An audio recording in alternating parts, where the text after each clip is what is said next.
Well, welcome, ladies and gentlemen, from wherever you're joining us around the world for this virtual global event celebrating International Women's Day.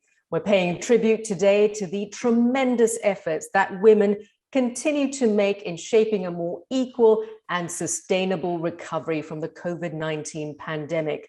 Recognizing that the pandemic has exacerbated gender inequalities in work and family responsibilities, as well as in the world of work, the ILO celebrates this year's International Women's Day by advocating investment in a package of care policies and services that benefit workers, children, families, businesses, societies, and the planet. Now, the ILO has just launched a major report, Care at Work, investing in care, leave, and services for a more gender-equal world of work.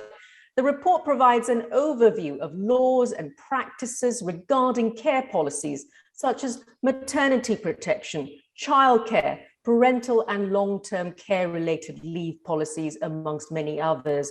Now, today you can listen to us in English, French, Spanish, Russian, and Arabic. Interpretation is available when you select the language you prefer, pressing on the bottom of your Zoom screen on the globe icon. Please remember to mute the original audio. Now, interpretation in international sign language and live captioning in English are also provided. Now, for technical reasons, you, the audience, will have your microphones and videos muted.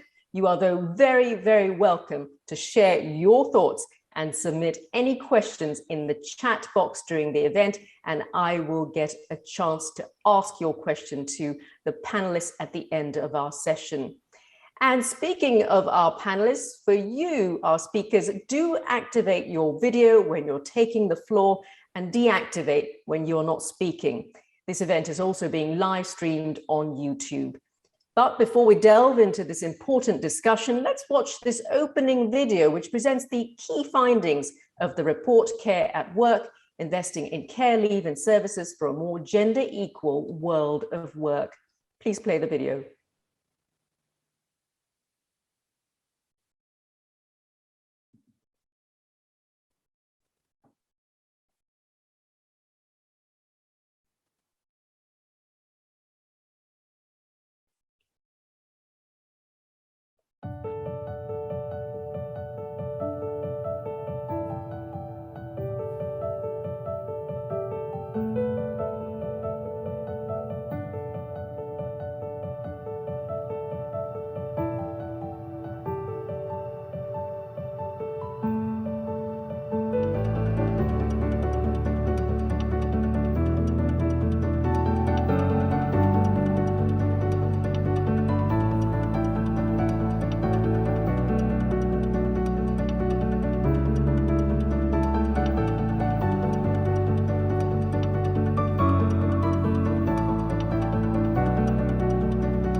Well, I'm sure you'll agree that was a wonderful video, and it really highlights some of the things we'll be talking about today. Well, let me introduce the panelists taking part in this important discussion.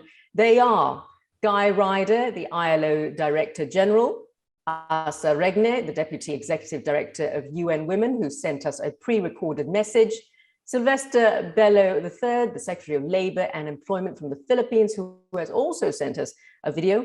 And joining Director General Ryder in the live discussion with us will be Samba Sy, the Minister of Labour, Social Dialogue and Relations with the Institutions from the Republic of Senegal, Luisa Maria Alcalde, the Secretary of Labour and Social Security from Mexico, Julie Su, the Deputy Secretary of Labour from the United States, Rasmus Kruse-Neje, the State Secretary to the Minister for Employment and Gender Equality from Sweden, Sharon Burrow, General Secretary of International Trade Union Confederation, and Renata Hornung-Draus, the Managing Director from the Confederation of German Employers Associations and the Vice Chairperson of the ILO governing body. Well, welcome to you all.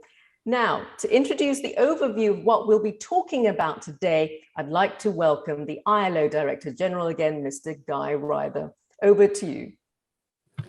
Thank you very much indeed, Sharon. Great to see you again. And let me offer my words of warm welcome to all of our distinguished guests and panelists here to celebrate International Women's Day. It's really a matter of the greatest regret, isn't it, that this International Women's Day is being marked against a background of conflict and enormous uncertainty in the world. In addition to the enormous contribution, Sharon, that you've mentioned of women to shaping the more equal and more sustainable world of work as we try to pull out of the COVID-19 crisis, I think it's proper as well to recognize at the outset the enormous contribution of women to the cause of peace. It's worth remembering that International Women's Day has its roots a very long time ago in the world of labor, but in the cause of peace as well. So there's something very, very telling, I think, about the circumstances in which we are having this event. We thought that we should focus this year's International Women's Day and the ILO's contribution to it on the issues of care, care which has been an issue at the center of the work in the ILO and of international policy debate in recent times. Why? Because as we've seen COVID-19 exacerbating pre-existing inequalities and vulnerabilities at work, we've seen how fundamentally important care responsibilities and their attribution around the population and access to such care facilities is fundamentally important to issues of equity, equality, and participation in the world of work. And the report that I'll be talking about a little later in our proceedings tries to provide a picture, a photo shot of where we stand in respect of care provision around the world and the types of investments and policies that we need to make to ensure that care does not stand in the way of greater equality at work, but actually becomes a facilitator of gender equality at work. And we'll be going to some of the details on all of that later in today's event. But Sharon, with words of welcome to everybody online, let me hand it back to you.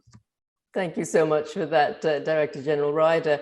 Next, I'd like to give the floor to Ms. Julie Su, the Deputy Secretary of Labour of the United States. Over to you.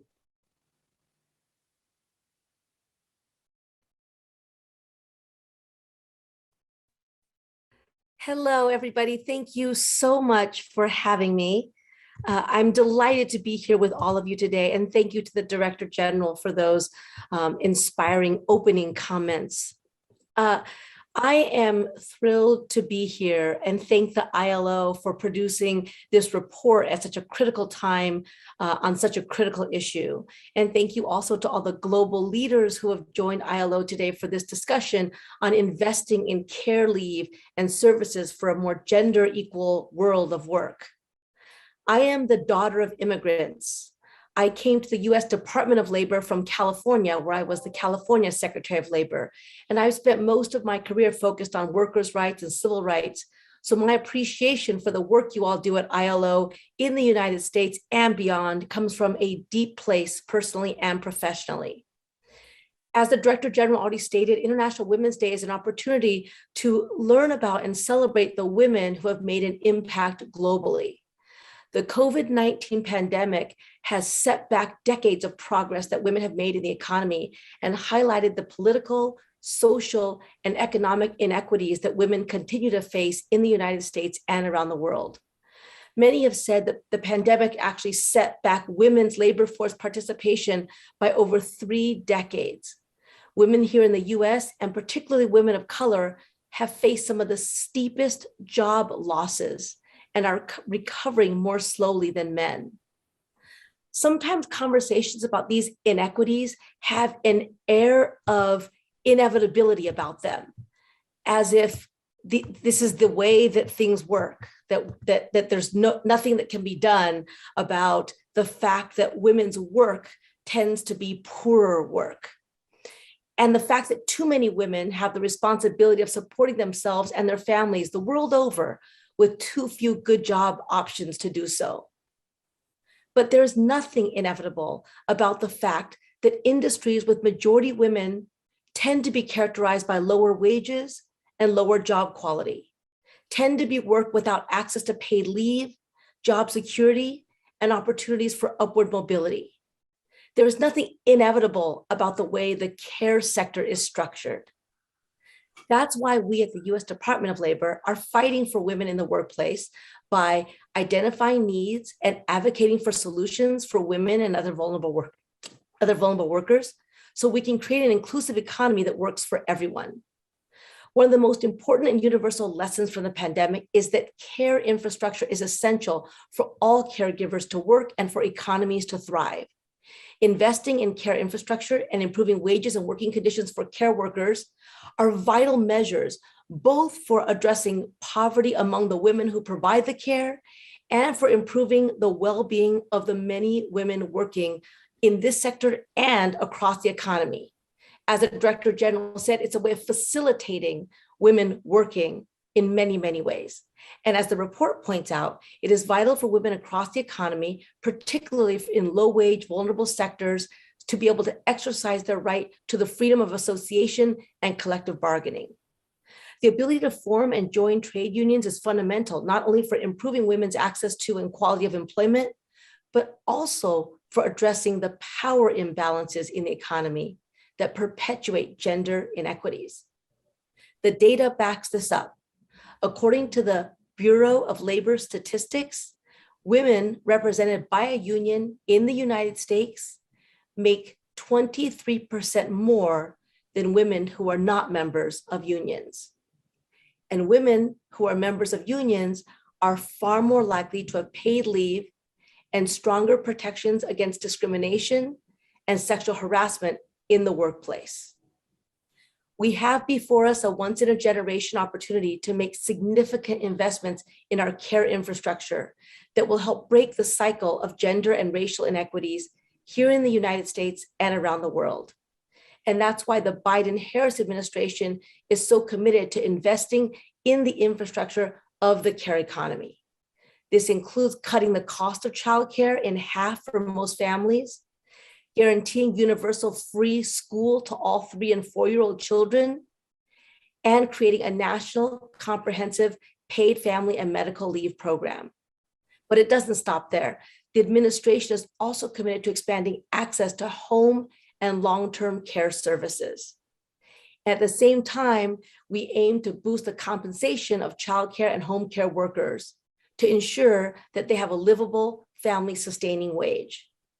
I'm proud to be here today with all of you, grateful for the light you are shining on the issue and for the ability to learn from all of you as well.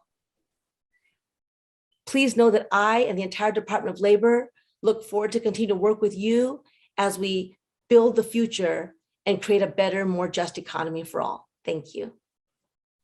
Thank you so much for that, Ms. Julie Su, the Deputy Secretary of Labor of the United States. Thank you for your time in joining us today, and we regret that you can't stay with us for the panel session. And thank you also to the DG for those very insightful opening remarks. I'd next like to introduce Ms. Asa Regner, the Deputy Executive Director of UN Women, who has sent us this video message for International Women's Day. It's my pleasure to represent UN Women today at the launch of ILO's major report, Investing in Care for All. I regret I cannot join you in person, especially given the excellent collaboration between UN Women and the ILO to promote gender equality in the world of work and transform the care economy. The COVID-19 pandemic shone a spotlight on the global care crisis. Women, who are already doing the vast majority of paid and unpaid care work, have taken on even more during the pandemic. Yet, the global response to the pandemic continues to fall short. The UN Women and UNDP COVID-19 Global Gender Response Tracker, covering nearly 5,000 measures across 219 countries and territories, shows that less than 5% of all the adopted measures addressed care. I welcome this report for highlighting progress relating to care policies and assessing the persisting legal gaps leading to absence of protection and support for millions of workers with family responsibilities, negatively impacting women's ability to participate in labor markets. I join the call for much needed investment in quality, affordable and accessible care services and infrastructure, and implementing policies and practices which recognize, reduce, and redistribute women and girls' unpaid care and domestic work and represent and reward paid care workers. I look forward to hearing of good practices which we can further amplify and advocate within our work in the Generation Equality Action Coalition on Economic Justice and Rights, as well as the Global Alliance for Care, a multi-stakeholder collective to advance the care work agenda. I wish you a very good discussion today. Thank you.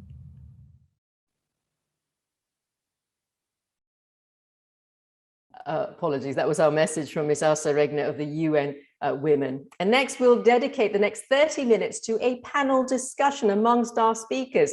And of course, remember, if you have any questions at all, feel free to submit them in written form via our chat box, and I'll try to get to them at the end of our discussion. Well, first, let's start with you, Director General Ryder. We know care has been at the center of the COVID-19 discussion, but there have been major gaps in policies and services that allow societies and economies to thrive. Now, your new report highlights some positive developments in relation to care, leave policies and services, but we know gaps remain. So what is the current status of such policies and services, and why are they so pivotal to ensuring a human-centered future for the world of work? Thank you very much indeed. Yeah, what our report does is to basically present the results of a survey of progress made over the last decade or so on maternity protection, paternity, parental and other care-related leave policies, and also looking at childcare and long-term care services and their provisions. And we've taken a sort of a benchmark for progress, what is set out in the relevant ILO standards, the conventions and recommendations that we have on the subject. So let me just start, because I think it's the right place to start, on maternity protection. What do we find in the state of the world in respect of maternity protection? Well, our Convention 183, it's number 183, provides in the first place for a 14-week standard of duration for maternity leave, and we find that 120 countries have that type of provision.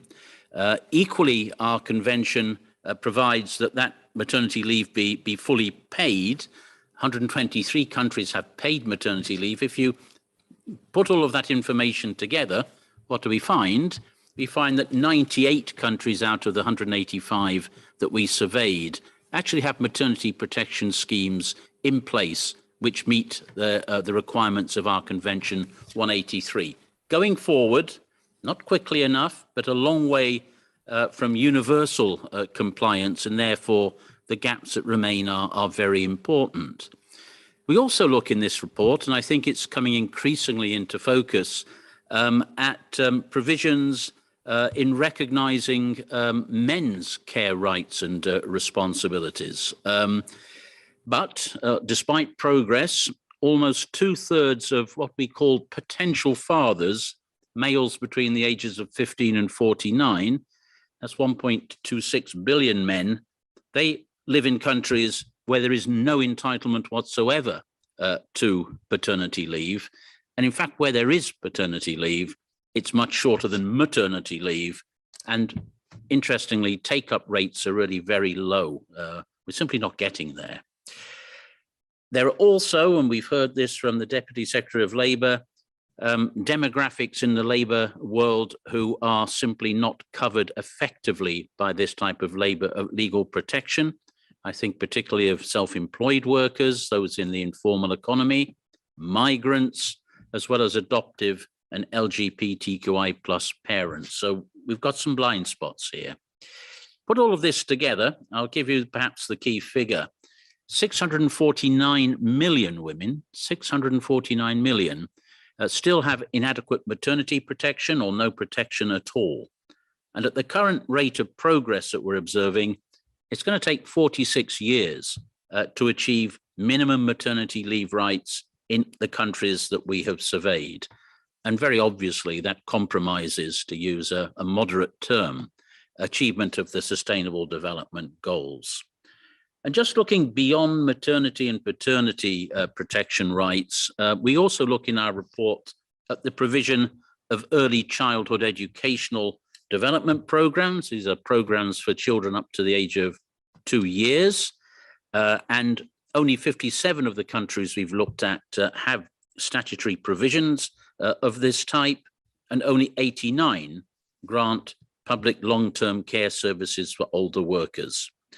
So you see that this type of care service remains inaccessible or inadequate, I'm afraid, to the great majority of those who need care worldwide.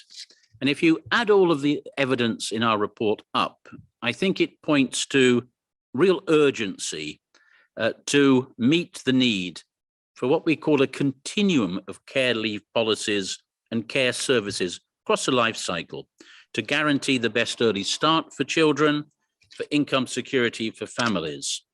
And this inevitably means, if we're going to close these gaps, large-scale investment in the care economy, and this is badly needed. And we put a number to the scale of investment required. We estimate that an annual investment of $5.4 trillion would be required to close these gaps. That is the equivalent of 4.2% of total annual GDP. That's the cost side of things. But there's a payback on all of this, because we estimate that nearly 300 million jobs could be generated from now until 2035 if we make that investment. And there's an obvious return in increased tax revenues, increased production through the greater participation of women in the labor market that this would permit. That, in a nutshell, Sharon, is the crux of the report that we're putting out today. Thank you so much for that, Director General. And of course, we'll go on to explore some of those many points that you've brought up, particularly this care package, how important it is for countries around the world to make sure that they have such things in place. Next, I'd like to highlight the participation of the Philippines. Due to the time difference, Secretary Sylvester Bello is unable to join us, but he has sent us a video message of the many policies that his country has enacted, which we'll play at the end of our first round of questions. Now, let's pose the next question to Ms. Luisa Maria Alcalde, the Secretary of Labor and Social Welfare from Mexico.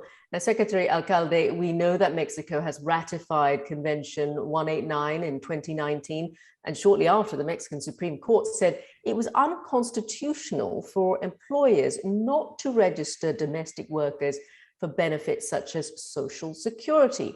Now, what other policies since then has the Mexican government implemented to advance the labor rights, for instance, for domestic workers? Muchísimas gracias. Bueno, antes que nada agradecer y saludar a Guy Ryder y a todos nuestros compañeros, representantes de empleadores, de sindicatos. Y antes de responder la pregunta, quiero aprovechar esta oportunidad para dar a conocer una muy buena noticia ahora en el marco del Día Internacional de la Mujer. Hace apenas unos días el Gobierno de México envió al Senado de la República el convenio 190 sobre la violencia y el acoso en el mundo del trabajo para que pudiera ser ratificada. El proceso va por muy buen camino, ya se instalaron y tuvieron sesión las comisiones de Relaciones Exteriores y de Trabajo y aprobaron por unanimidad, así que para el día de hoy precisamente está agendada esta ratificación y con eso pues vamos a colocar a México a la vanguardia en materia de protección de las mujeres en un trabajo libre de violencia y También colocarnos como el 11º país en depositar este convenio ante la OIT, así que estamos contentos al respecto. Ahora bien, como bien se señala, se ha venido avanzando en los últimos años mucho respecto a dignificar el trabajo del hogar, un grupo históricamente excluido de todos sus derechos, un grupo que representa en nuestro país cerca de 2.300.000 trabajadores, de los cuales prácticamente el 98% son mujeres, y por eso se ha venido avanzando, primero que nada en una reforma a la ley laboral que reconoce los derechos de las trabajadoras del hogar y que por ende establece las obligaciones para los empleadores. Una concretamente, quizá la más importante, es su incorporación a la protección de seguridad social. Por ello, hemos venido trabajando con el Instituto Mexicano del Seguro Social para establecer mecanismos ágiles donde los empleadores puedan inscribir a las trabajadoras en el entendido de que puede haber múltiples empleadores y que puede haber diferentes días a la semana en las cuales se realizan estos trabajos. Va muy bien, hemos logrado incorporar a varios miles de trabajadoras y por supuesto la idea es seguir avanzando. También hoy precisamente se establece este reconocimiento y esta relación en una reforma en la seguridad social. Así que en ese sentido vamos con pasos bastante firmes.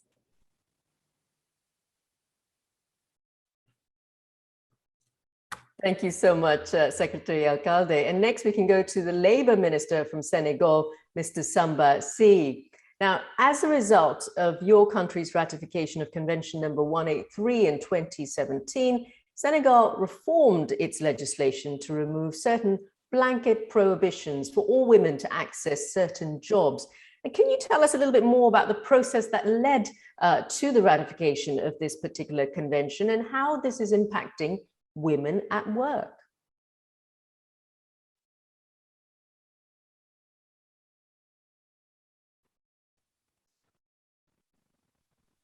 Minister Sy, are you there? Vous remercier, saluer Monsieur le Directeur Général de l'OIT, saluer toutes les personnes qui participent à notre discussion et dire que le choix du thème de notre session, investir dans les soins pour tous et toutes, est notre programme commun, est un choix absolument pertinent pour un pays tel que le nôtre. Vous l'avez indiqué, Madame, nous avons ratifié la Convention 183, nous l'avons fait depuis 2017 et effectivement, nous avons pu, grâce à cette ratification, faire un certain nombre de pas qui sont des pas importants. Ces pas sont des pas significatifs puisque justement, cette ratification qui nous permet de conforter les droits des femmes au travail nous permet également de faire de sorte que la non-discrimination soit une valeur fondamentale. D'ailleurs, cette non-discrimination est inscrite dans notre Constitution et elle a assuré depuis très longtemps une protection de base aux femmes qui évoluent dans le monde du travail, particulièrement à celles qui se trouvent en situation de maternité. Mais j'aimerais dire qu'avant même que nous ne ratifions la Convention 183, notre dispositif législatif garantissait un certain nombre de droits aux femmes. Par exemple, le droit à 14 semaines de congé de maternité, l'indemnisation des congés de maternité à hauteur de 100% du revenu, le droit à des prestations médicales, le droit à un repos pour allaitement. Donc, ce que cette Convention 183 ratifiée a fait, c'est qu'elle a conforté ou elle a renforcé l'existant en offrant l'opportunité de réfléchir sur des pistes d'amélioration adéquates. C'est ainsi que nous avons pris un certain nombre de textes assez récemment, le 3 novembre 2021, pour réglementer le travail des femmes enceintes cette fois-ci. Ça nous permet de renforcer la sécurité et la santé de la femme enceinte, de renforcer la protection contre les discriminations à l'égard des femmes en leur donnant accès à certains types d'emplois qui auparavant leur étaient interdits, mais également de concilier ou d'essayer de concilier la vie privée et familiale avec finalement le travail, en prenant notamment des dispositions particulières sur l'allaitement. Nous avons donc, grâce à cette ratification, fait des pas qui ont conforté quelque chose qui existait et qui nous ouvre une voie vers l'avenir.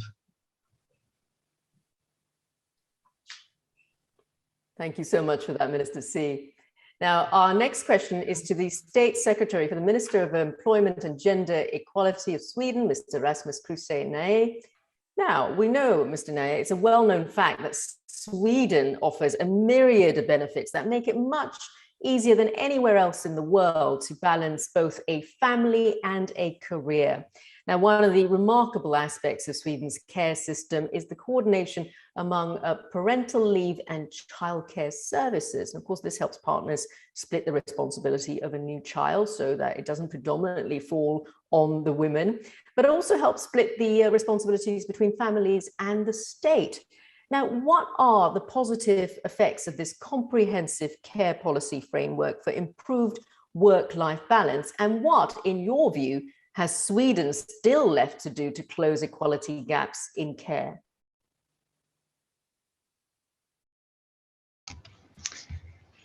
Thank you so much for the word. Now my video is on also. Thank you so much. And thank you for giving me the floor and for inviting me to share some experiences from Sweden. As a father of three, this is also of strong personal interest to me, having experienced firsthand what it means both to me as a father to be able to be at home on parental leave with my kids, but also what it means for my wife and also, of course, for our kids having access to both parents. Social protection and support for work-life balance is really extensive in Sweden, as you mentioned.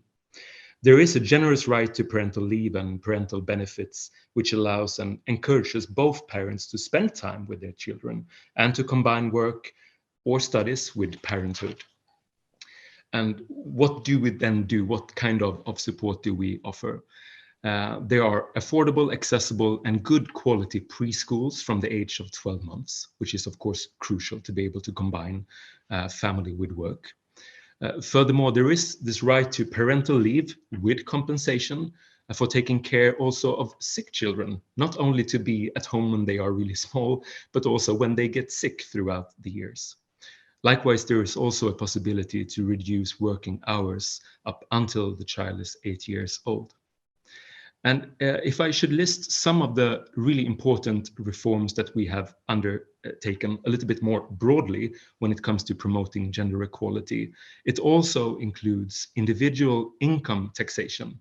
Maybe not the first thing you would think of in this context, but in a Swedish experience that has really proven to be very important, since it would really promote and create incentives for both parents to work.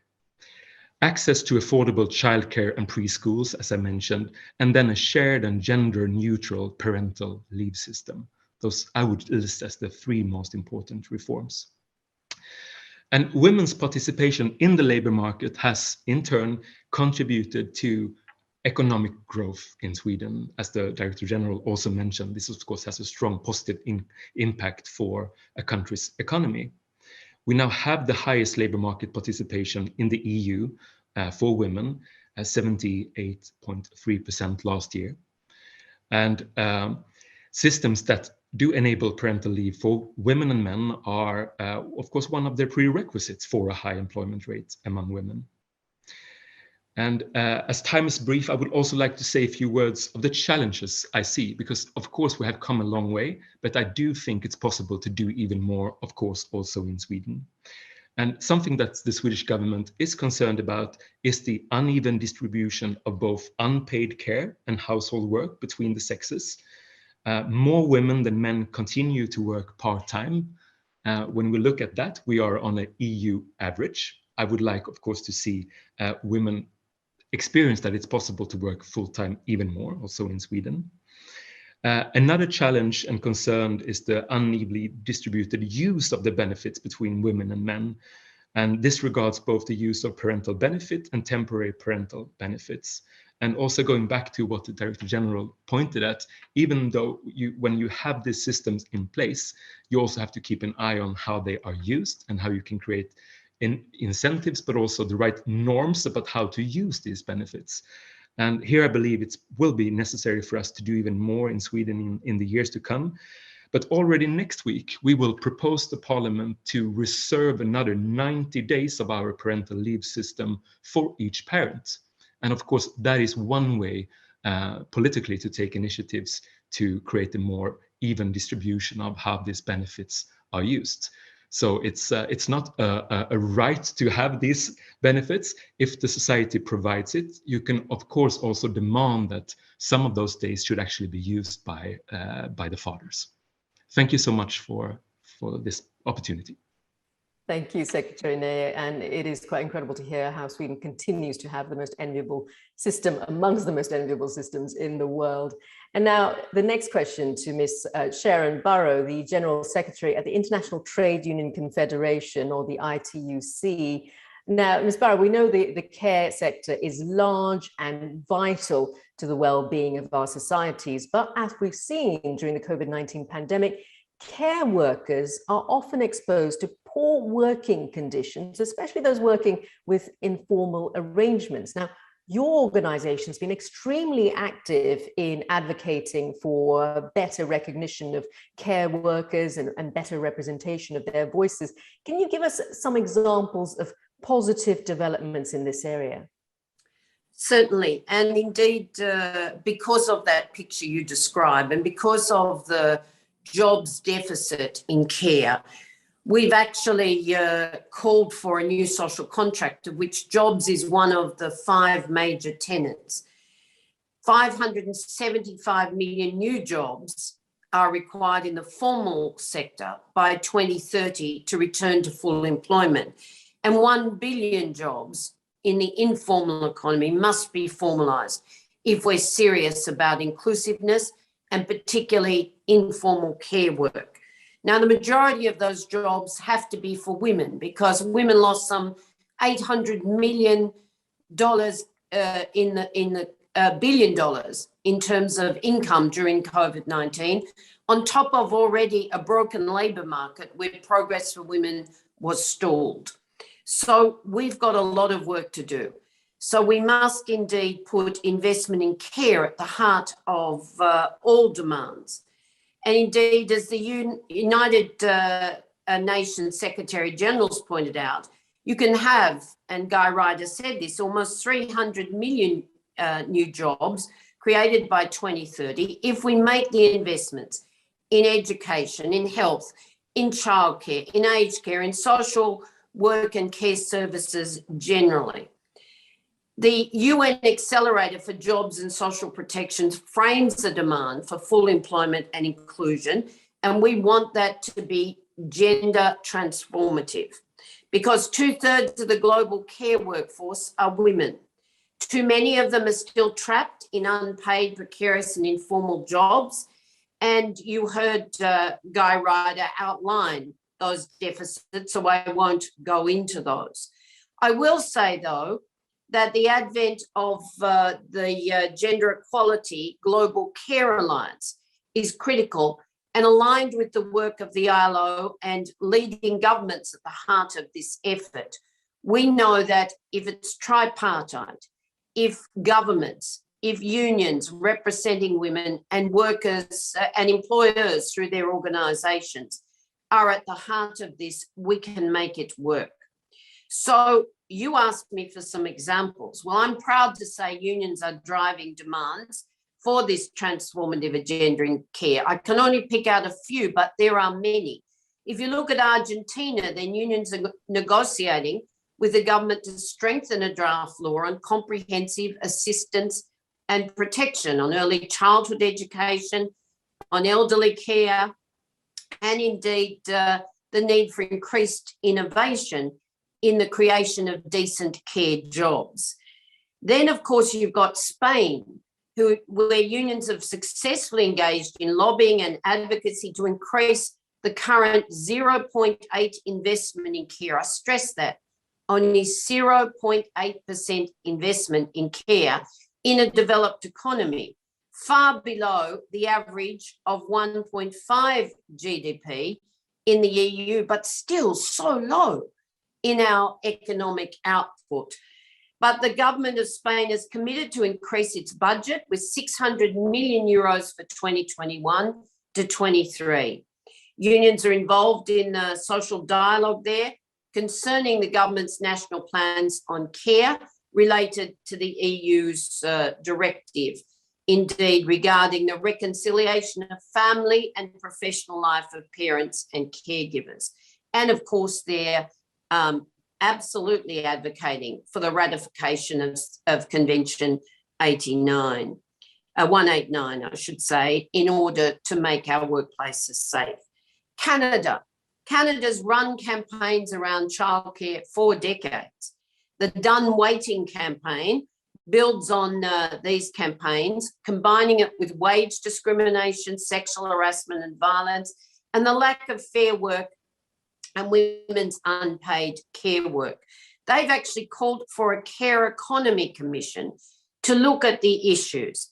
And there's no doubt that the future of care for the Canadian men and women through the unions will actually focus on public investments in the care economy with decent jobs. But I want to finish with the informal economy, because this is the fourth example, as I said, of many.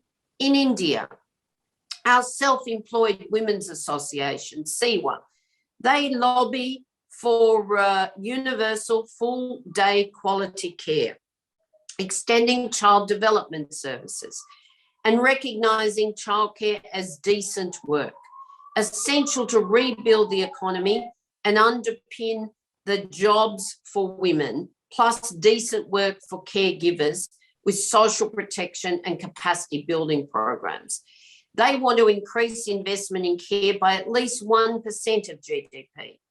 Indeed, SEWA has been operating childcare cooperatives itself in urban and rural areas for decades, paid for by employers, donors, and worker contribution.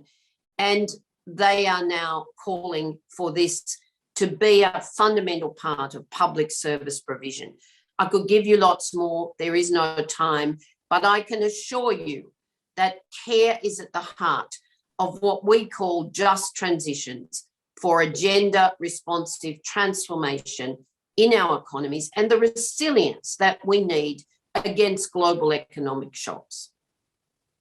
Thank you so much, Sharon Burrows. I mean, that really is extraordinary, and such a lot of very good examples there from a worker's perspective of what's being done to help with care policies. Next, we can go to Ms. Renata Hornung-Draus, the Managing Director of the Confederation of German Employers Association. She's also the Vice Chairperson of the ILO governing body. Now, Ms. Draus, we know that employers' organizations and the private sector, of course, play a significant role in ensuring an environment that's conducive for all workers and employers to benefit from care leave policies. Can you give us some examples of positive developments whereby the IOE or its federations have taken on initiatives to support their members as they shape their care policies? I mean, how have these policies helped improve outcomes for businesses? Well, thank you very much, Sharanjit, for this question. And let me start by thanking you and especially Guy for organizing this event and for inviting me to speak in it, because it's really an important day. And let me say, the city I live in, Berlin, is probably the only place in the world today where this is a public holiday. So I'm working on a public holiday, but it's a pleasure to be and I will also say, when I looked at the videos at the very beginning of the conference, of course, what I missed a little bit was to have women also in their roles as professionals, not only with babies. Well, of course, this is a very, very important point. And we talk about care, but I think it is important to have a complete picture of women as human beings, on the labor market, as entrepreneurs, as workers, as mothers, as carers for their elderly and carers for their husbands, maybe, and husbands caring for the women. So I think all this makes a complete picture, which is very important not to lose from our radars when we want to speak about the International Women's Day and about care policy. Of course, focusing on care, entering parenthood is one of the great joys of life. And I'm a grandmother of 3 by now, so I have had double joys in life. And of course, I can also see what is the challenge linked with having children and having grandchildren for that matter. And let me say, I think we need to focus on two aspects. One, of course, which has been also addressed very, very carefully, is the occupational safety and health, the protection of pregnant women aspect, which is a health and safety issue, and that's only for the women. And then there is the care aspect, which is for both parents. It's for women, for mothers, and for fathers, as the Swedish minister just said. And I think that's a very important distinction to be made. And I would also like to say that it is very important from an employer's perspective, but I think Sharon will also agree with me on that, that this is a societal responsibility to make sure there is a public infrastructure which is accessible, which is affordable for everybody, irrespective of their incomes, to be able to provide care to their children, to their siblings, to their parents when they are in need of this. And that's a very, very important precondition for being able to have a good care policy. I would like to say that, of course, in addition to this public infrastructure, which is well or less well developed, and the study which the ILO has done shows this, where there is room for improvement, where there are very good achievements, and we can learn a lot from each other on that. Beyond this, of course, the companies are doing many initiatives and programs for women and men in their role as carers, caregivers, parents. And the IUE is really very actively promoting these tools.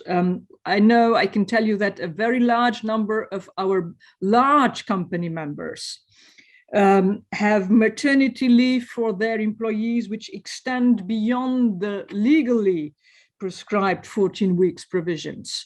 They have kindergartens and childcare facility, nursing places in their working sites. They have lots of additional care possibilities. For instance, when a child becomes ill and has to stay at home and so on, all these sort of unforeseeable things are taken care of. But of course, this is something a large company can afford to do because it has a sufficient number of employees. Where it becomes more difficult is for SMEs and for small enterprises, small employers.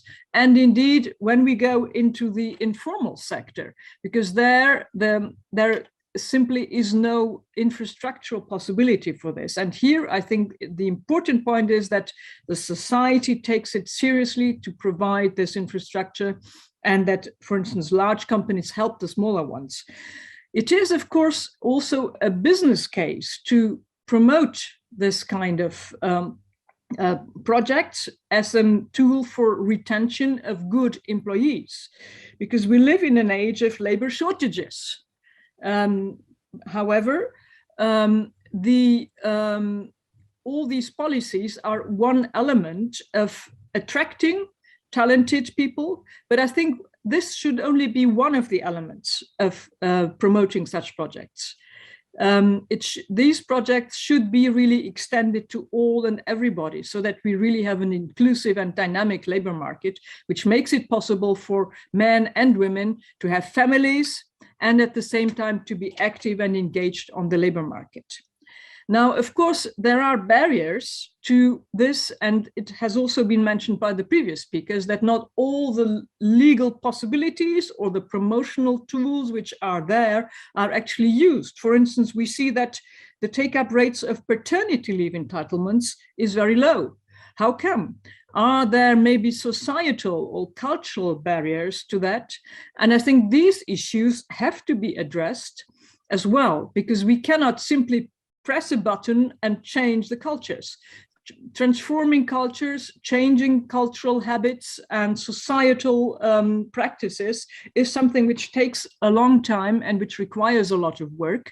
And I think this is something the ILO should also look at.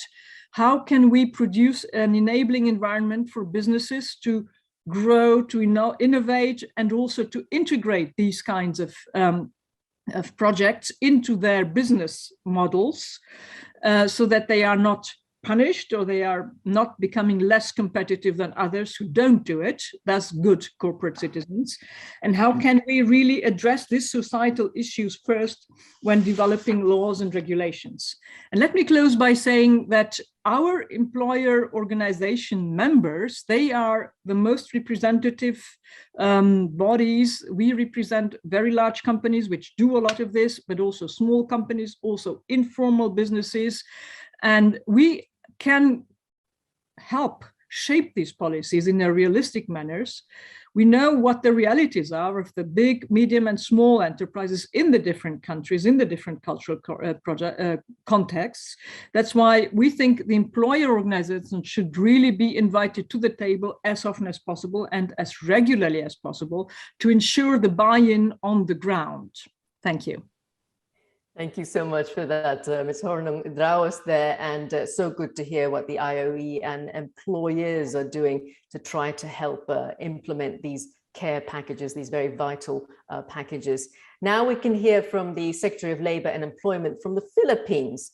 Now in 2019, the country introduced a new maternity leave law, which extends the duration of maternity leave to meet the requirements of the ILO Convention number 183. Secretary Bello also highlights the efforts made by the government to ensure 14 minutes of daily breastfeeding breaks. Here's the video message from him now.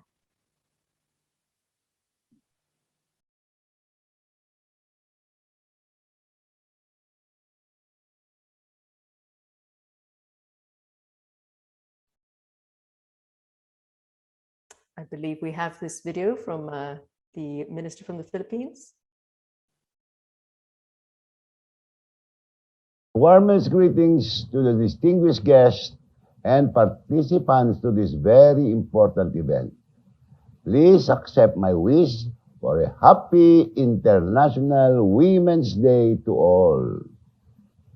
Today, we commemorate the achievements of women in society and in various aspects of our lives. The Filipino women in particular have made great strides in the realization of gender equality and empowerment.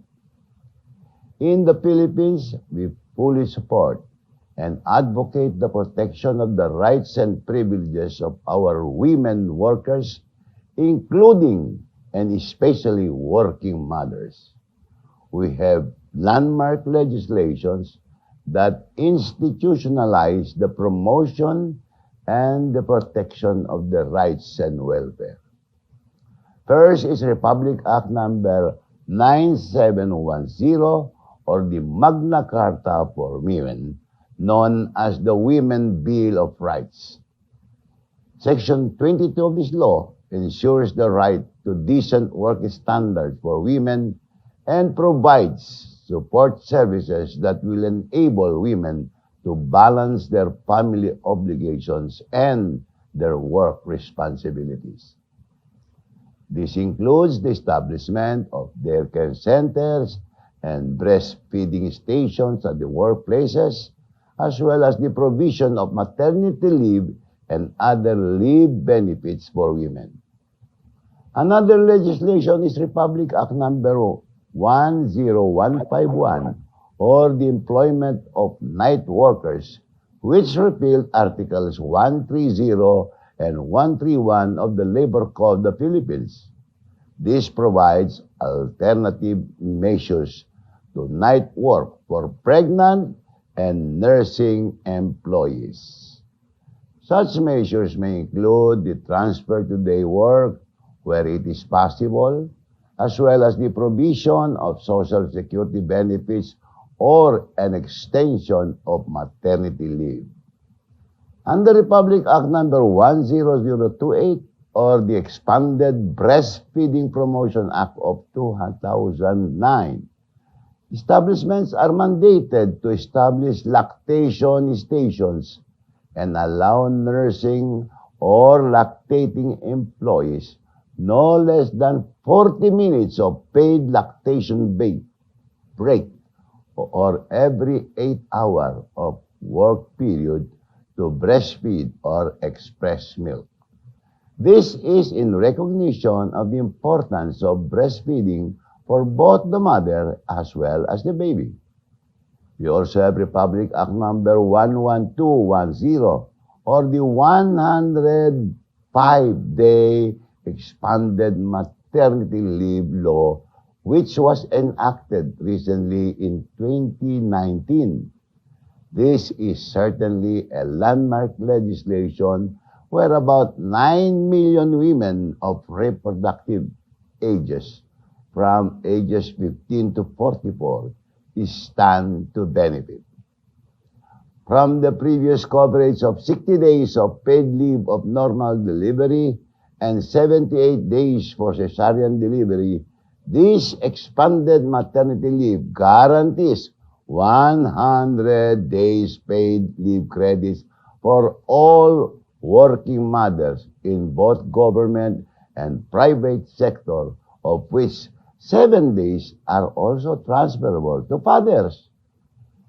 Single mothers get an additional 15 days, or a total of 120 days, or equivalent to 4 months.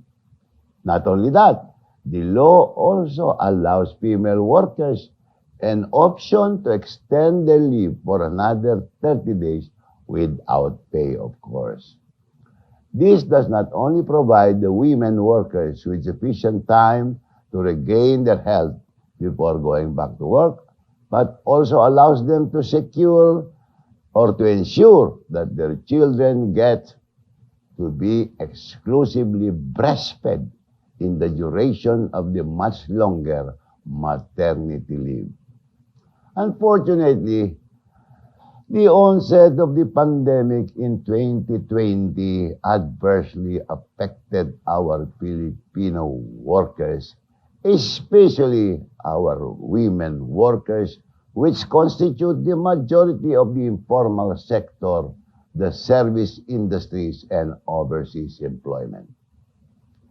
To combat the ill effects brought about by the pandemic in labor and employment, we issued various policy guidelines and loans programs and projects focused on the provision of financial support and temporary wage employment to workers in various sectors, including and especially women.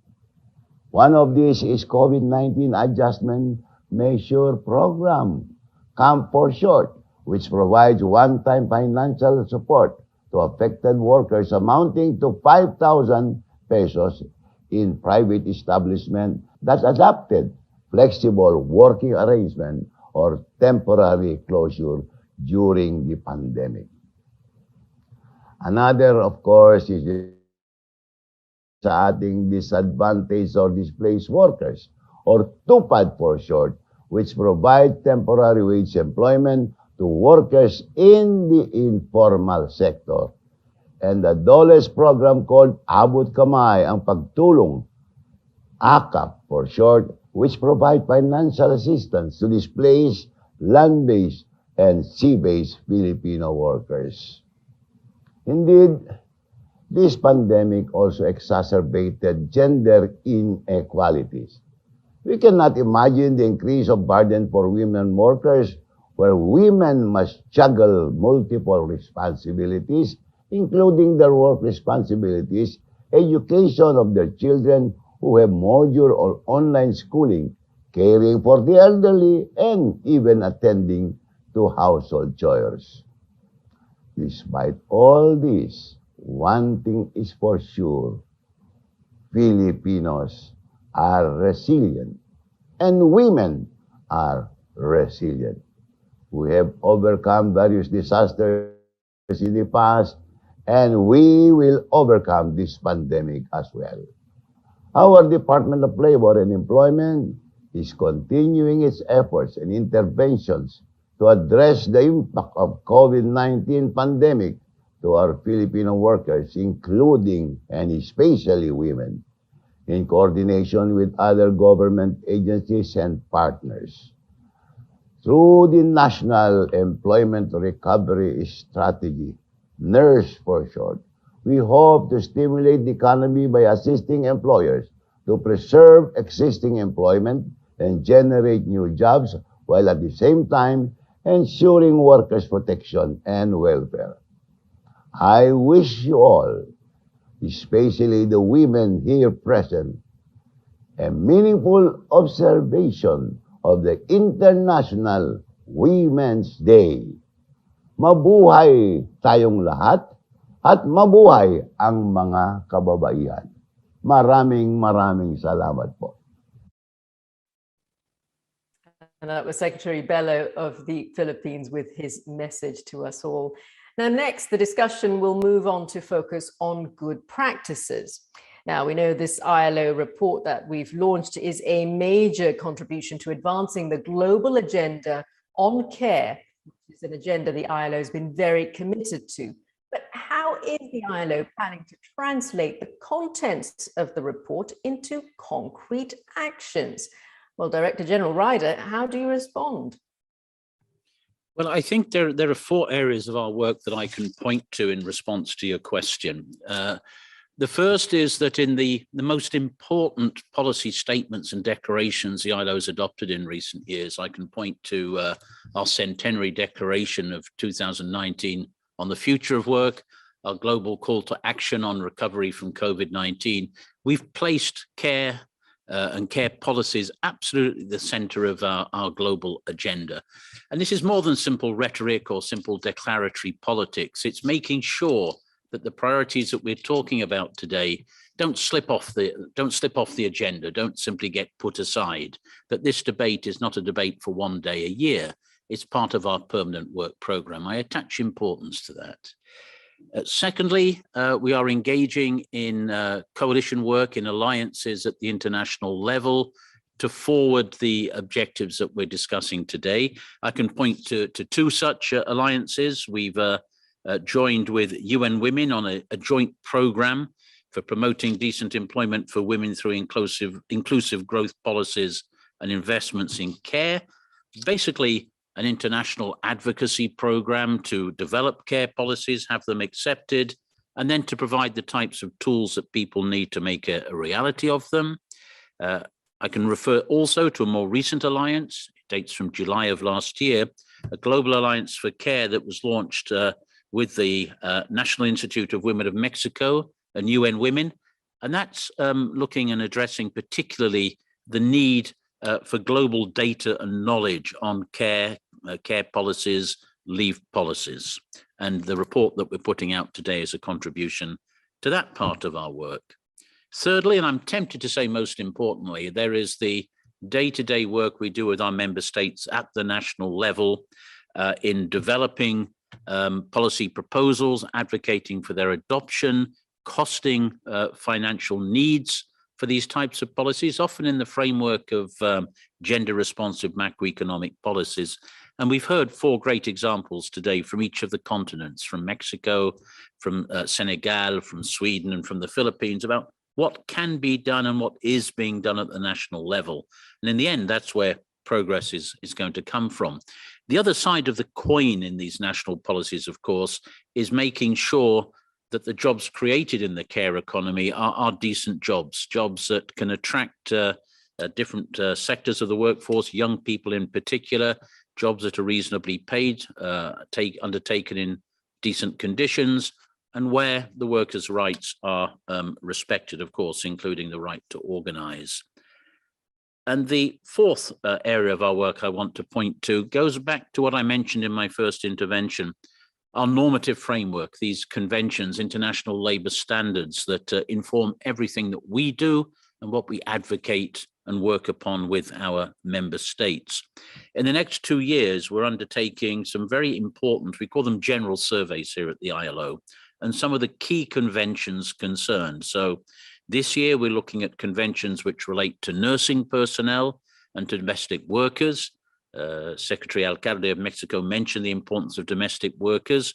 Next year, we're turning our attention to our conventions on workers with family responsibilities, the Maternity Protection Convention I've already mentioned, and a convention on discrimination in employment. Now, what's the idea here? It is to monitor, to track progress in ratification and implementation, but also to identify obstacles and barriers and problems that we run into. And these global conversations and our normative framework, I think, are terribly important in making sure that we're moving forward in the right direction.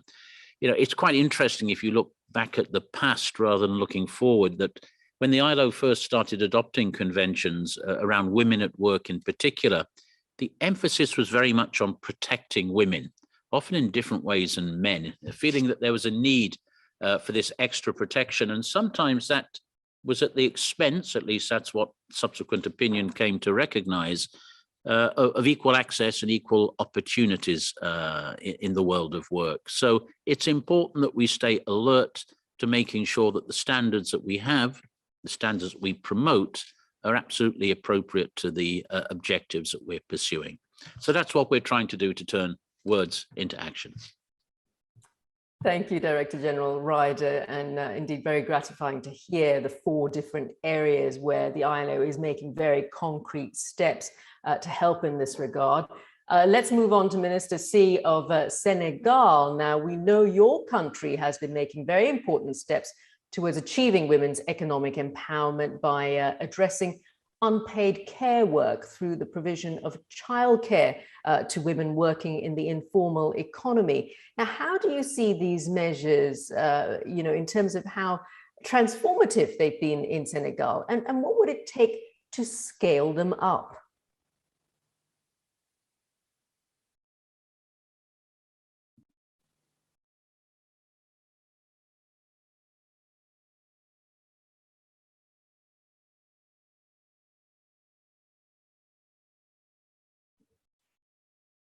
Minister C of Senegal, are you still there?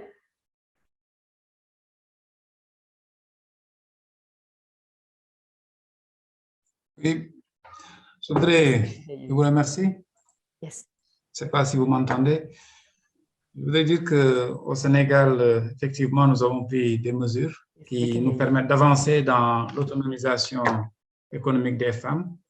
Et en la matière, nous pensons qu'il faut être très attentif aux premiers pas que l'on pose. Ces premiers pas ont valeur d'exemple, et quand ils sont significatifs au sens où ils soulagent les femmes, ils peuvent inciter d'autres femmes à s'engager dans la voie. La question de l'équilibre à chercher entre la vie professionnelle et la vie familiale est une question importante pour les femmes, car nous le savons tous, elle est source de stress, de discrimination et d'injustice. Et ce constat nous a poussé à essayer de trouver des solutions face aux difficultés rencontrées par les personnes qui évoluent dans l'économie du soin, majoritairement occupée par les femmes. Et nous avons mis en œuvre avec le concours du Bureau international du travail, disons, un programme, le programme Renforcer les capacités des mandants du BIT, du secteur de la santé, dans le cadre du dialogue social, pour promouvoir des mesures de relance dans l'économie de soins. Et il y a 2 opérations que nous avons pu mener. La première, c'est la mise en place d'une garderie communautaire qui se trouve dans une ville qui s'appelle Bargny, non loin de Dakar, au bénéfice des travailleuses de l'économie informelle. Et ensuite, nous avons mis en place également, disons après des concertations, une crèche au centre hospitalier à Basse-Ndao. Tout ça nous a permis de voir ce que ça pouvait avoir comme impact sur la vie des femmes travailleuses. Parce que les femmes en milieu de travail, quand elles ont des enfants, évidemment, ça pèse sur elles. Et quand on a ce genre de structure-là, ça permet de relancer en fait leur activité, notamment dans cette période de sortie, disons, de la COVID-19. Les femmes mettent leurs enfants à l'abri et peuvent travailler valablement. Voilà pourquoi donc nous souhaitons avancer dans cette dynamique-là. Nous posons un pied après l'autre et nous avons en fait des expériences à échelle réduite que nous essayons de conforter. Merci. Thank you, Minister C. Now to the Secretary Alcalde of Mexico.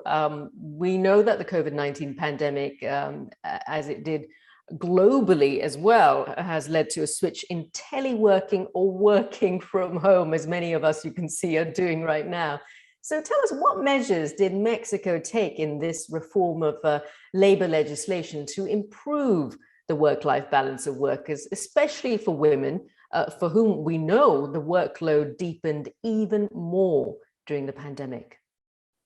En efecto, producto de la pandemia, nuestro país, al igual que en el resto del mundo, vino a modificar radicalmente la forma o las diferentes modalidades para trabajar. Y esto, pues, enfrentamos bastantes retos porque el teletrabajo, que se empezó a convertir en una forma mucho más usual que anteriormente, si bien se trata de una oportunidad para poder equilibrar la vida laboral con la vida familiar, también puede ser un riesgo. Y es por ello que se reformó nuestra legislación precisamente para establecer estos equilibrios que permitan respetar y buscar ese mejor equilibrio en las responsabilidades del hogar y de los cuidados, precisamente para que no se convirtiera lejos de una oportunidad en un riesgo mayor de estas desigualdades. También, por supuesto, que hemos venido avanzando en otro tipo de acciones. Se hablaba, por ejemplo, de las licencias de maternidad y paternidad. Cómo esta discusión respecto a redistribuir las tareas entre hombres y mujeres en general pasa precisamente por la discusión de estas licencias. Al respecto, señalar que el Congreso de la Unión está actualmente discutiendo la ampliación de las licencias de paternidad. Actualmente en nuestro país son 5 días para el caso únicamente, para el caso de los hombres, y se está discutiendo la posibilidad de llevarlos en un primer paso a 30 días. Ya incluso en el marco del Poder Judicial, todos los trabajadores que trabajan en el Poder Judicial tienen igual de licencia que el caso de las mujeres, que son 3 meses. Entonces, estamos avanzando en ese sentido. Por el otro lado, respecto al cuidado de los pequeños, en el sector formal de la economía, el Instituto Mexicano del Seguro Social tiene guarderías que tienen esta protección, pero el gran reto era el sector informal, como aquí bien se ha establecido, y en ese sentido se apoya a través de un programa de bienestar que hemos denominado el Programa de Apoyo para Bienestar a Niñas y Niños, Hijos e Hijas de Madres Trabajadoras, precisamente para colaborar en que las madres que están trabajando o que están estudiando tengan un apoyo que les permita decidir sobre la atención de sus hijos. Esto nos ha permitido apoyar al sector informal a cerca de 300,000 mujeres que hoy pueden seguir trabajando precisamente bajo estas condiciones. Entonces son varias las acciones, pero sin duda tenemos como reto seguir fortaleciendo el sistema de cuidados y profesionalizando en este sentido para poder tener una mejor cobertura.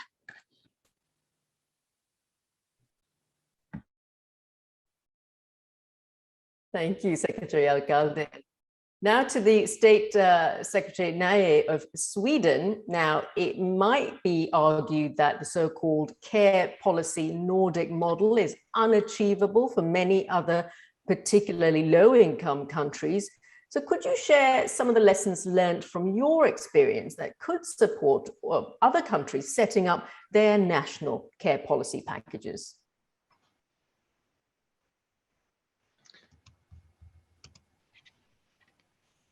Yes, of course, I would be happy to do that. And thank you for giving me the floor again. And the Swedish experience suggests that at least 3 family-friendly reforms need to be implemented to ensure gender equality for women and men throughout their careers.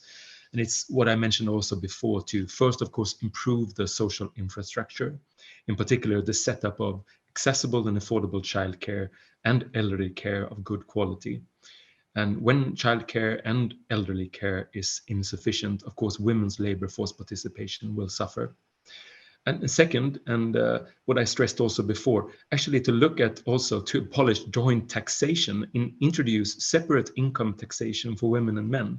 Estimates show that this leads to really an increase in women's labor supply. And third, and to introduce paid parental benefit for both parents and provide incentives for men and women to use equal shares of the parental leave. And so Again, these are the important things from a Swedish perspective. And of course, then you could argue, how can a country, maybe as you referred to, a low-income country, afford to do those things? But I would argue just the other way around, that really you cannot afford not to take this path, because rather than seeing these reforms as expenses, I would argue that it's really expensive not to take this path, as this has enabled, throughout the last couple of generations, hundreds of thousands of Swedish women to enter into the labor market. Of course, in the end, paying taxes, contributing to the economy, strengthening our economy. And as my final remark, I would like to state again the obvious. Reforms seldom are quick processes. Of course, we have worked on our Swedish care model for decades. The gender-neutral paid parental leave benefit was first introduced in 1974 and has since then been revised several times. And as I mentioned, next week we will take another step of a new proposal to our parliament. So this is ongoing work for decades, but we know this is the right path to take. It's not expensive. It's an investment in enabling also women to take part in the labor market, and in that way strengthening our society. So I do think it's the right way forward for many countries around the world, for all countries. Thank you.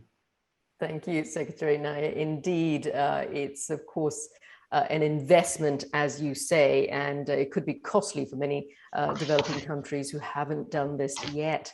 Now to General Secretary of the ITUC, Ms. Burrow again. Now, we heard you mention some staggering numbers a little bit earlier, but it will indeed take an investment of some $5.3 trillion to close the coverage gaps in care leave and services by 2035. And this could generate up to 299 million more jobs by that time. And it also could, of course, promote more gender equality at work. So what is the role that workers' organizations like yours can play in advocating for more investments in the care economy? Of course, we know this is something the ILO Centenary Declaration for the Future of Work has also advocated. So the ILO Centenary Declaration actually frames the future of work, and care indeed sits at the heart of that through a transformative agenda for women. But at the core of it, it also says that every worker, irrespective of employment arrangements, formal, informal, contract-based, the new and emerging platform businesses, most of which are informal, they all have to have the fundamental conditions of rights, occupational health and safety, an adequate minimum wage, or otherwise a minimum wage on which you can live with dignity in the ILO Constitution and of course its standard, and control over working hours.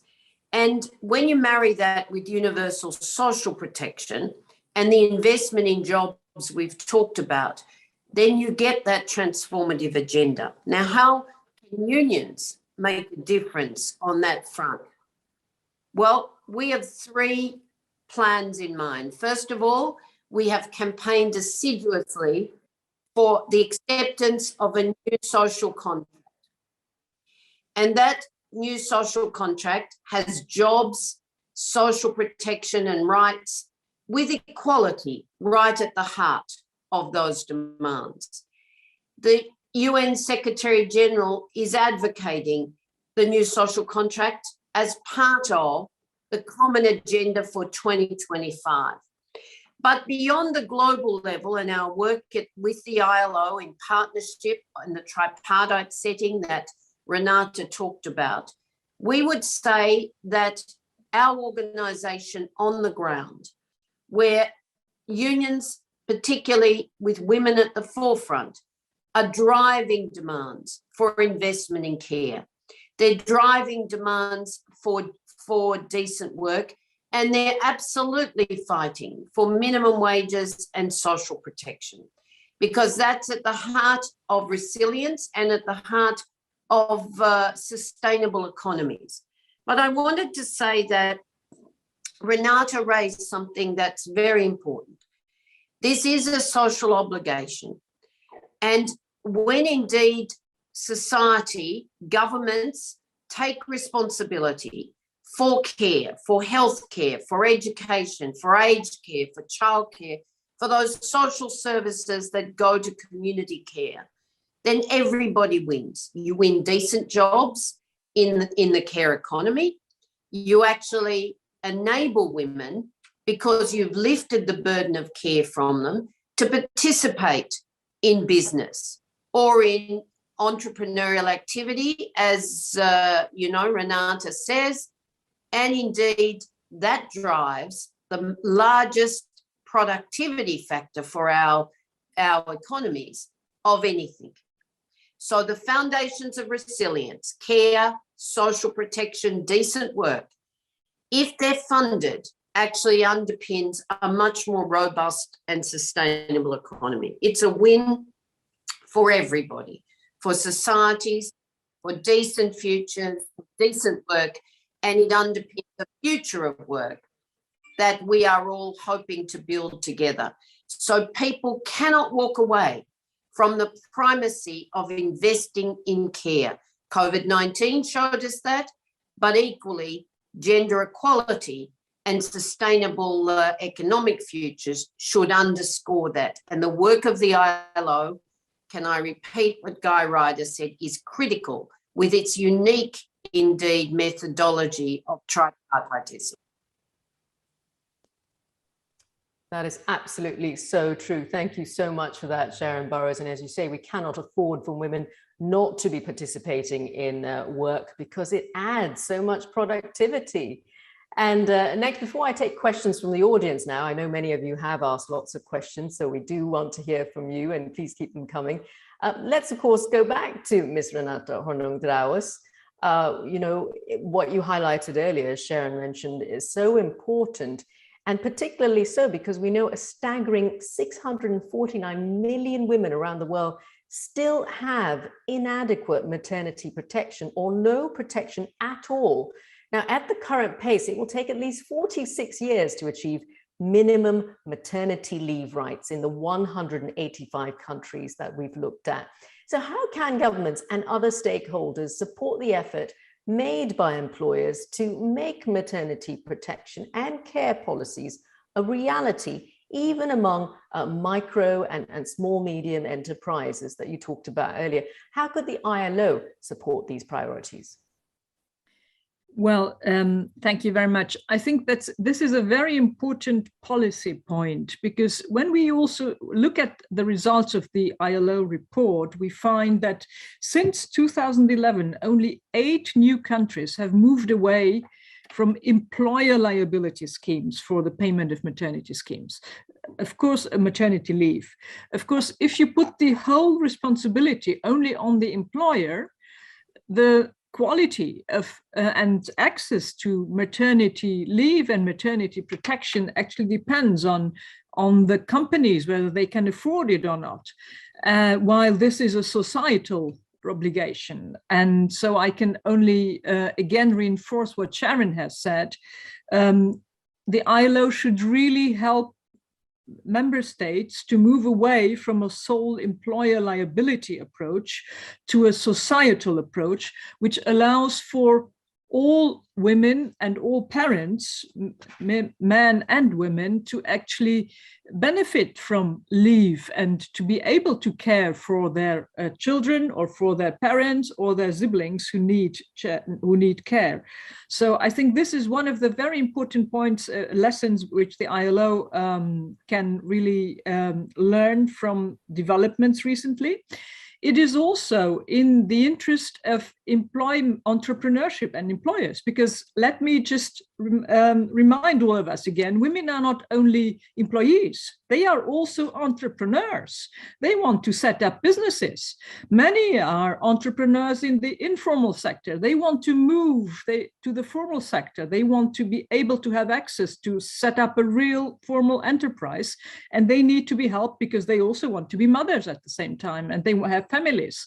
So this reinforces the need to have a societal approach to care policies and to maternity leave policies. The second point I would like to say is that the ILO can help by providing good examples and learning from synergies. For instance, when we see that we have many projects where small companies that cannot afford, for instance, separate breastfeeding rooms or other childcare facilities because they don't have the structural resources to do that, but they can join forces with large companies in their proximity. So you can create synergies between small and large companies. This is a practice which we also see, for instance, with vocational education, but we can also see it with family projects or nurseries or kindergartens. And this is something where the ILO can really spread good examples and lead by providing practical and pragmatic help. What we want to avoid, and here the ILO should really make a strong point of this, is to create situations through regulation which produce unintended adverse effects that would in a way motivate or make employers shy away from hiring women. We had this situation in the past also because some of the ILO conventions, remember the night work conventions banning women from night work altogether, had a sort of protection approach which ended up working against the women participating in the workforce. And if the ILO can help overcome these barriers, it would be very, very helpful. And I think we are on a good way there, but we need to move on and to make sure that care policies help all women, all men, and they also help entrepreneurs, not only dependent employees. Thank you very much. Thank you so much for that, Ms. Honren-Grauwers. Now, we have had a lot of content on the chat. Most of them are statements of support, so thank you so much for that. But however, we do have this one question, and it kind of picks up from what Renata Honren-Grauwers just said, this sense of trying to prevent discrimination against women. It is a question from Emily N, who talks about the the Swedish experience, which is an example to follow for other countries. But is there any age and gender discrimination by employers in the hiring process for jobs? Because of course, employers may prefer to hire men who take up less paternity leave or older women to avoid dealing with long maternity leave and payments to younger women. So how can we avoid such practices by employers? And is there anything that we could inculcate within government policies to prevent this from happening? We have seen some countries do this, but it is not pervasive. Would anybody like to answer this question, please?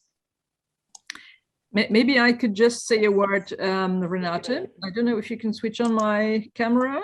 I don't, the host. Yeah. Now, yes. I think we should put all these things into perspective. It is indeed one of the possible factors for discrimination. But then when we look at the frequency with which men change jobs, actually they change jobs more frequently than women, maybe for different reasons.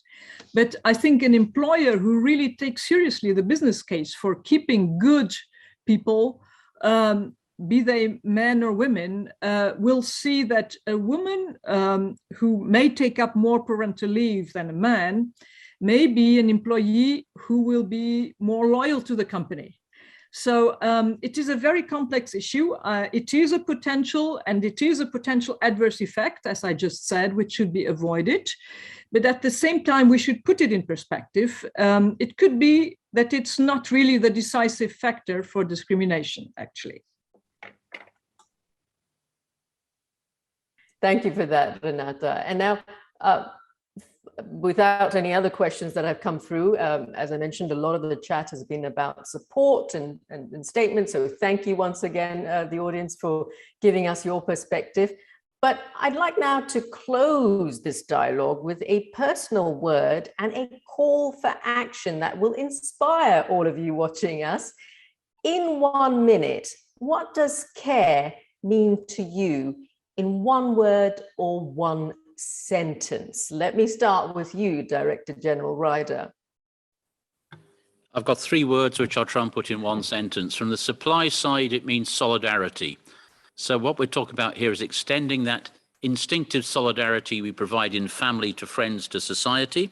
On the recipient side, it's about well-being. If we get the right care policies in place, we'll be contributing enormously to people's well-being. And my 3rd word, and I'm stealing it from the State Secretary from Sweden, this is all about investment. It's not about cost. There is a payback. That was a long sentence, but there we go. No, it's an excellent sentence. Thank you so much for that, DG. And now we can go to Minister Samba Sy from Senegal. What in one word does care mean to you?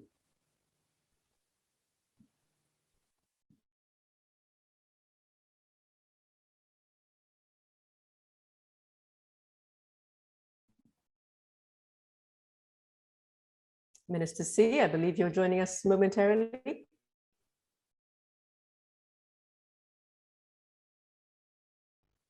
J'ai quelques petits problèmes de connexion. Je vous entends maintenant, je crois. No worries, we can hear you now.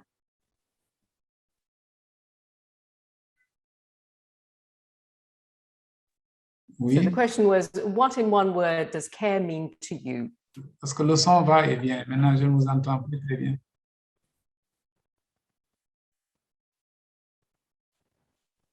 Wonderful. I'll repeat the question again, and it is really just a summation. Désolé, j'entends pas What bien does la care question. mean to you in one word or one sentence?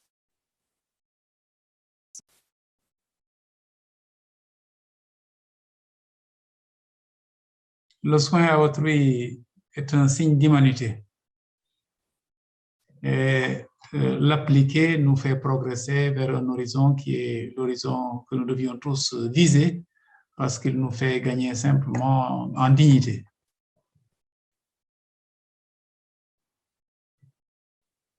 Yes, very aptly put, I should say. Thank you so much for that, Mr. Samba Sy. We can move on to now Secretary Alcalde of Mexico. What does care mean to you in one word or one sentence?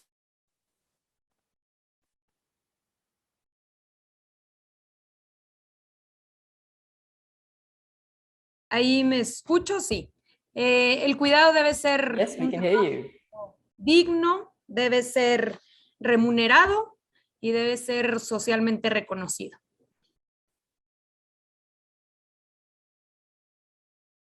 Thank you so much for that. And now to the State Secretary of Sweden, Mr. Neye, what does care mean to you?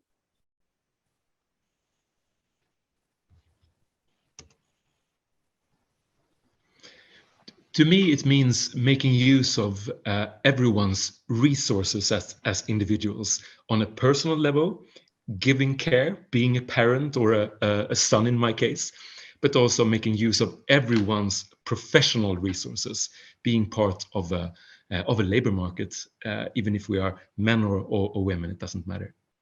Thanks. Thank you so much for that. And we can go now to Sharon Burrows from ITUC. What does care mean to you? Care is indeed at the heart of our common security. It is about the solidarity that I described, the caring for each other. That should sit at the heart of our humanity, but it's also about dignity of decent work, and it's about the resilience that we need for economies to be sustainable. It's a win-win all round: jobs, decent work, and sustainable economies, but wrapped up in our concern for each other. Very well said indeed. Thank you, Sharon Burrows. And finally, we can leave with Renata Hornung-Draus with the final word. Well, I will have a short sentence. Receiving care and giving care is what makes life livable.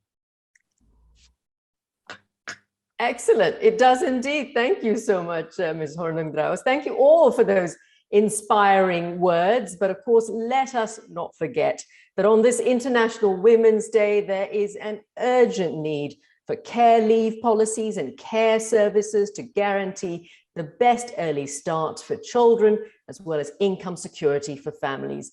Large-scale investments in the care economy, which is what we've heard our panelists talking about, is badly needed.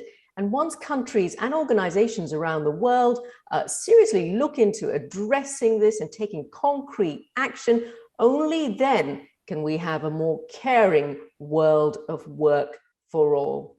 Happy International Women's Day, everyone, and thank you so much for joining us on this live webinar.